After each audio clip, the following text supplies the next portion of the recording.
Do you feel कि कोई ऐसी टिप या ट्रिक मिल जाए जिससे आपका पढ़ाई करना आसान हो जाए, या वो कौन सी टेक्निक्स हैं जो स्टूडेंट्स फॉलो करते हैं और उनकी पढ़ाई दूसरों से ज्यादा अच्छी होती है और आउटकम्स भी ज्यादा अच्छे आते हैं। तो आज मैं आपको कम से कम 9 टेक्निक्स बताने वाली हूँ। सजेस्ट आपको ये करूंगी कि उन 9 टेक्निक में से मैक्सिमम 3 आप अपने लिए चूज कर लें जो आपके लिए सबसे ज्यादा अच्छी हो। Right, maximum 3। मे बी अगर आपको केवल एक का फायदा हो तो उससे भी काम चल सकता है। जय हिंद, मैं Sapna Agarwal from I big wonder. मेरे वीडियो को लाइक करें, चैनल को सब्सक्राइब करें। वीडियो इतना ज्यादा हेल्पफुल है कि आप हर स्टूडेंट के साथ ऑटोमेटिकली शेयर करने ही वाले हैं। अब देखिए, जब हम पढ़ाई की बात करते हैं तो सबसे पहले पढ़ाई के लिए एक स्टेज, एक माइंड बनाइए कि that you are ready to study. ऐसा नहीं कि सब कह रहे हैं इसलिए पढ़ाई करनी है या और ये सब करने लगे मेरी तो पढ़ाई स्टार्ट नहीं हुई। Consciously think that you are going to start study. If you are ready for that, तो यहाँ पर कुछ 4-5 पॉइंट्स हैं जो आपको ध्यान देना है। सबसे पहले आपके लिए कुछ इंस्पिरेशनल कोट्स जिसको पढ़कर आपको you get charged up, you get that kick कि yes I have to achieve that. Another thing is, आप रातों को पढ़ना या आंखें सुजाना is not an idea. What is your purpose? Purpose is पढ़ाई कर आउटकम सही लेके आना है। Ideally whatever is the time, आप अपने टाइम प्लान करें, टाइम टेबल बनाएं, राइट टाइम पर सोएं, राइट टाइम पर उठें। टाइम इज योर डिसीजन, अब आपका क्या करने वाले हैं, but you should get good at least 6 to 8 hours of sleep. वो बहुत ज्यादा जरूरी है। अगर आप एक्सरसाइज कर रहे हैं या कुछ भी अपने आप को फिट रखने के लिए कर रहे हैं, मेडिटेशन कर रहे हैं, listen to only calm music. Loud music को एक्चुअली फिल्टर आउट करना बहुत, mind takes a lot of time to filter it out after the exercise. So you know, calm music तो आप सुनते हैं और फिर वो उसके बाद दूसरी एक्टिविटी में आते हैं। अनदर थिंग, पढ़ाई करेंगे तो बैठ के खाने का भी मन होता है क्योंकि कुछ ना कुछ मंचिंग करने का मन होगा। So snack healthy, snack light, that's a very good idea. And stay away from the distractions. You have understood, बिना मेरे कहे आप समझ गए हैं। थोड़े दिन के लिए जो आपने टारगेट अचीव करना है, तो व्हाट्सएप को स्पेशली अगर आप अवॉइड कर सकें या बिल्कुल मिनिमाइज कर सकें, nothing like it. So distractions आपको ही डिसाइड करने हैं और आपको ही हटाने हैं। अब सबसे पहली टेक्निक में आती है SQ and RRR टेक्निक। क्या है ये technique? Survey, question, read, recite, review. Correct. Survey का मतलब, जब भी आपके हाथ में कोई बुक आती है ना, तो बुक से शुरू करते हैं। तो बुक को कवर टू कवर एक बार देखो तो कितने चैप्टर्स हैं उसके अंदर, हाउ इज इट डिवाइडेड, क्या क्या चीज आपको पढ़नी है। हम कई बार क्या करते हैं, बुक देखते हैं, पीछे से कवर देखते हैं और फिर पहले पेज से यूं करके पढ़ना स्टार्ट करते हैं। You are not developing the interest. Similarly, जब आप पहला चैप्टर खोलेंगे या जो भी लेसन आपको पढ़ना है, उस चैप्टर को कितने पेजेस हैं, how many pages are there, page by page आपको टर्न करना है। You don't have to flip, turn करना है। और टर्न करने के साथ साथ you have to write down, make notes on headings, sub headings, images, flow charts. और साथ साथ कुछ क्वेश्चन, कोई चीज तो आपको ऐसे लगेगी ना, अच्छा okay this is something which I am going to study very carefully, अरे इसके ऊपर अगर क्वेश्चन आएगा that could be challenging. So your brain is actually in a thinking process. फिर आप पढ़ाई स्टार्ट करें और जैसे जैसे आप पढ़ रहे हैं, थोड़े थोड़े जैसे जैसे टॉपिक कंप्लीट हो रहा है, try to recall it, recite in your mind. आपकी मर्जी है, लाउड बोलना है तो कमरे में अलग से जाकर या घर में जो आपकी जगह है, और अगर माइंड में बोलना है तो recite it, that helps you recalling a lot of things. And then be prepared, बीच बीच में पढ़ाई के साथ साथ क्वेश्चंस बनाएं और उन क्वेश्चंस को लास्ट में आप रिव्यू करेंगे कि जब वो क्वेश्चन आप खुद से पूछते हैं तो क्या आप खुद वो जवाब दे पाते हैं। सो ये टेक्निक बहुत इफेक्टिव टेक्निक है।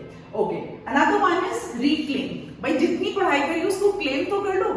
भाई पढ़ाई कर दी और पढ़ाई, तब तो याद था आज भूल गए, ऐसा हो जाता है ना कई बारी। सो लेट अस रीक्लेम, जो हमने पढ़ाई करी वो वापस आपकी आ जाएगी, कहीं नहीं जाती आपकी पढ़ाई करेगी। यहाँ पर आपको क्या करना है कि बहुत सारे क्वेश्चंस अपने आप से बनाए हुए या आपने जो करा है, so what is going to happen is, आप बुक में से आंसर ढूंढेंगे, इट्स डिफिकल्ट, बट आप रिकॉल करेंगे माइंड में तो आपको लगेगा अच्छा this is what I have forgotten, this is what I have to recall, right. So you are actually reclaiming. इसके कुछ स्टेप्स हैं। प्रैक्टिस टेस्ट को यूज करें, अपने आप से क्वेश्चंस बनाएं, flash cards, notes, flow charts, कुछ भी बनाएं और उस चैप्टर को इस बार फास्टर स्पीड में और रिक्लेम बैक करें।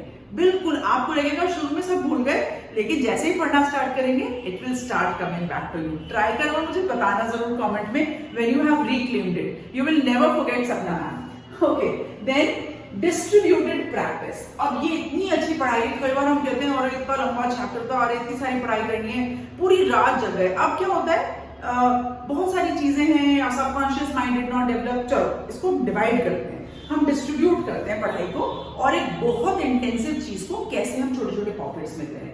सो इट इज समथिंग लाइक कि आप मतलब एक साथ बहुत लंबा नहीं बैठना पड़ेगा। तो दिस इज एनकरेजिंग। आपने पढ़ाई करी क्लास में, जहां भी आप पढ़ रहे हैं, जहां भी आप पढ़ रहे हैं, या आपने पढ़ाई करी, फिर दूसरे दिन जो पढ़ाई करी थी उसको रिविजिट करना है। कैसे रिविजिट करना है? वही आप उसको देख रहे हैं, हेडिंग्स और सब हेडिंग्स को, रिकॉल, क्वेश्चन, फिर से वापस थर्ड डे पे करना है, तो 3 दिन लगातार करना है, और फिर छोड़ दो या जो आपको लग रहा है। फिर एक हफ्ते के बाद after 1 week and 2 weeks, now जब आप 1 वीक और 2 वीक के बाद करेंगे तो you are reclaiming what you have learned. Interesting. और देखो फिर कितना अच्छा आपका रिजल्ट आएगा। चलो एक टेक्निक और बताती हूँ आपको। This is PQ4R method. कई बार लगता है ना नहीं हो रहा, अभी नहीं हो रहा का इलाज क्या करना है आपको? You have to preview question, read, reflect, recite, और फिर से एक बार रिव्यू करना है। चलो एक बार देखते हैं क्या क्या करना है। प्रीव्यू का मतलब वही, जब आप चैप्टर को सर्व कर रहे हो तो आपने हेडर, सब हेडिंग हाईलाइट करके लिख लिया, अच्छा दीज आर द थिंग्स। फिर आपने क्वेश्चन बनाए, मुझे क्या इस लेसन में से लर्न करना है, क्या ऐसा है कि जो मैंने प्रीवियस क्लास में लर्न नहीं कर रहा था, right? So that you are questioning yourself. फिर आपने पढ़ाई शुरू करी और अब आपके माइंड में न्यू लर्निंग भी आ रही है और प्रीवियस नॉलेज को आप खुद से आइडेंटिफाई करने की कोशिश कर रहे हो। फिर आप रिफ्लेक्ट कर रहे हो, अच्छा ये पढ़ाई कर ली, let me see if I am able to answer this, right? Nobody else, you are testing yourself. फिर आपने रिसाइट किया। अब रिसाइट में आपकी मर्जी है कि आप मम्मा पापा को बैठ के सुनाते हो, कि खुद से लाउड रीडिंग करते हो, कि खुद से सेल्फ रीडिंग करते हो, but you should be honest with that. और फिर आप रिव्यू करेंगे, वापस से एक बार जाइए मटेरियल और क्वेश्चंस के अंदर and review it. So it's a very very helpful technique, try जरूर करना। अच्छा, अब आपके मन में ये आ रहा होगा मैम स्टूडेंट तो आप भी रहे हैं, तो आपकी क्या टेक्निक रही? देखो, I was a naughty person, मैं बहुत ज्यादा रेस्टलेस थी, एक जगह बैठ नहीं पाती थी, लेकिन इसी के साथ मैंने पढ़ाई में ठीक ठाक किया है, अच्छा किया है, राइट? और एक पर्टिकुलर पार्ट की बात तो मैंने पढ़ाई के पैसे नहीं देने पड़े, because it was through scholarships only. तो क्या मैं करती थी, राइट? मैं हमेशा पढ़कर पढ़ाती थी। So I used to find my friends, किसी भी तरीके से कि मैं पढ़ा देती हूँ। अब इसमें ना इतना प्रिपेयर होना पड़ता है, क्योंकि वो बीच से क्वेश्चन पूछेंगे अगर उनको नहीं समझ में आएगा, और उसके लिए प्रिपेयर्ड होना, और बाई चांस अगर नहीं आया तो उस वक्त मैं बोलती थी okay I am going to read it and come back to you again. तो कई बार मजाक भी बनता था और कई बार टेस्टिंग भी हो जाती थी, हाँ बड़े आए पढ़ाने वाले, खुद ही नहीं आ रहा है पढ़ाने के लिए। सो you no you feel, but this is the most effective technique जो मैं आज तक अप्लाई करती हूँ अपने ऊपर, एंड इट रियली हेल्प्स। अच्छा, देन माइंड मैपिंग, इसके ऊपर मैंने एक वीडियो बनाया है अलग से, मेरे चैनल पे जाके आप माइंड मैप का वीडियो देख सकते हैं, मैं कोशिश करूंगी आई बटन पे लगा दूं, राइट? तो माइंड मैप इज समथिंग कि आपने एक कॉन्सेप्ट लिया, कॉन्सेप्ट को आपने सब कॉन्सेप्ट्स या सब टॉपिक्स जो भी उसके अंदर सब्ज्यूम हो रहा है, राइट? इसके अंदर आप अलग अलग ढंग से आगे उसको फर्दर ट्री बना सकते हैं, माइंड मैप का tree. So it is like an extended flow chart. So it's very helpful. और जब आप रिविजन्स करते हैं ना, अगर आपने माइंड मैप बनाए हैं या टेबल्स या फ्लो चार्ट्स बनाए हैं, रिविजन के वक्त ऐसे ऐसे रिविजन हो जाती है इससे, right? So it is another good technique which you can try. और अब देखो भाई, खाली बैठे बैठे पढ़ाई नहीं करनी है, कि बोर्ड का एग्जाम है इस बार तो हम हिल नहीं सकते, कॉम्पिटिटिव एग्जाम की तैयारी करते हैं हम हिल नहीं सकते हैं। सो देखो, there is nothing called body shaming. मैं खुद भी, मेरा साइज देख रहे हो आप, तो ऐसी वाली कोई बात नहीं है, पर भाई देखो फिट हो जाएंगे तो थोड़ा अच्छा ही लगेगा। We were never born like this, है ना? We had a fitter body. So it is always good to exercise. और एक्सरसाइज एक्सपीरियंस करना, तब चूज करना कि करनी है कि नहीं करनी।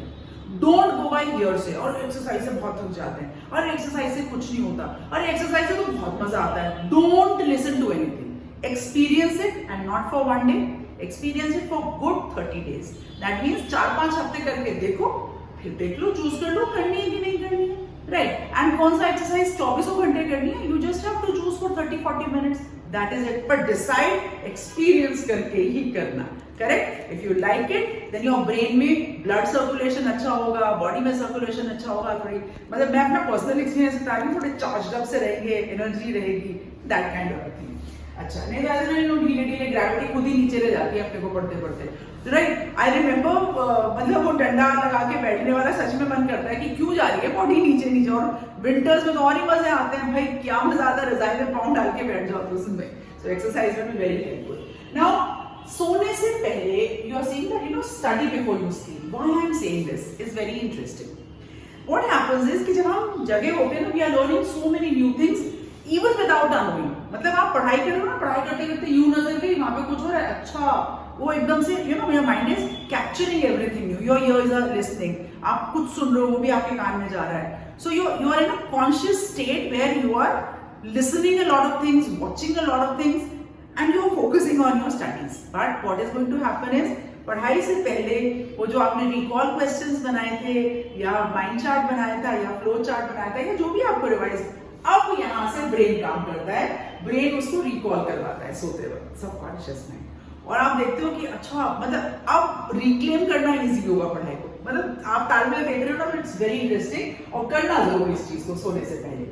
एंड देखो मेरा आज का वीडियो इतना हेल्पफुल होने वाला है. टेक्निक्स तो मैंने आपको 8 या 9 बताई हैं, पर जैसा मैंने कहा choose 3 maximum for yourself. Try करो अलग अलग क्या आपके लिए सबसे अच्छा हो रहा है. एंड अगर फिर भी कोई प्रॉब्लम हो, I am just a WhatsApp away, WhatsApp डालो, I connect in person with you, बात करते हैं क्या प्रॉब्लम आ रही है आपको, आइडेंटिफाई करते हैं प्रॉब्लम को, सॉल्व करेंगे उस प्रॉब्लम को. Right. I think by now everybody knows that I am heavily into skills curriculum. मुझे बहुत ज़्यादा लगता है कि बच्चों को life skills, financial literacy, leadership, becoming confident, problem solving, conflict resolution, decision making, ये आना ही आना चाहिए लाइफ के अंदर. And it should start right from early years nursery. और उसी के लिए my book series are also there.